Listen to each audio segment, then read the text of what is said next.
চলুন আজ জেনে নিই দ্রুত খাবার অভ্যেস বা ফাস্ট ইটিং ভালো নাকি খারাপ।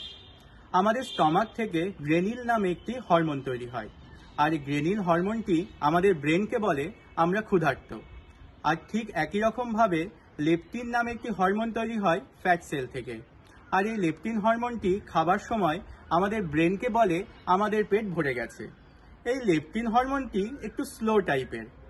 পেট থেকে ব্রেনে এই ছোট্ট খবরটি পাঠাতে লেপটিনের প্রায় 20 মিনিট সময় লেগে যায়, আর এই 20 মিনিটে আমরা অনেকটা পরিমাণে এক্সেস ফুড ইনটেক করে ফেলি, যার থেকে ওয়েট গেইন হয়, ইনডাইজেশন হয়।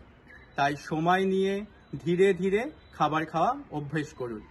দুটি মিটিংয়ের মাঝে, দুটি কাজের মাঝে 5 মিনিট সময় বের করে খাবার খেয়ে নিলাম, এই রকমটি করবেন না। এতে লং টার্মে আপনারই ক্ষতি হবে। যে কোনো রকম মাইনর মিলের জন্য 20 থেকে 25 মিনিট, যে কোনো রকম মেজর মিলের জন্য 30 থেকে 35 মিনিট সময় হাতে রাখুন। রিল্যাক্সড হয়ে স্ট্রেস ফ্রিভাবে খাবার খাওয়া প্র্যাকটিস করুন। মনে রাখবেন, খাবার খাওয়া কিন্তু কোনো কাজ নয়, তাই এই খাবার খাওয়ার সময়টি এনজয় করুন। আর এই রকম ইনফরমেটিভ ভিডিও পেতে সাবস্ক্রাইব করুন আমার ইউটিউব চ্যানেল দ্য লেমন্স ডক্টর। ভালো থাকুন, সুস্থ থাকুন, সঙ্গে থাকুন।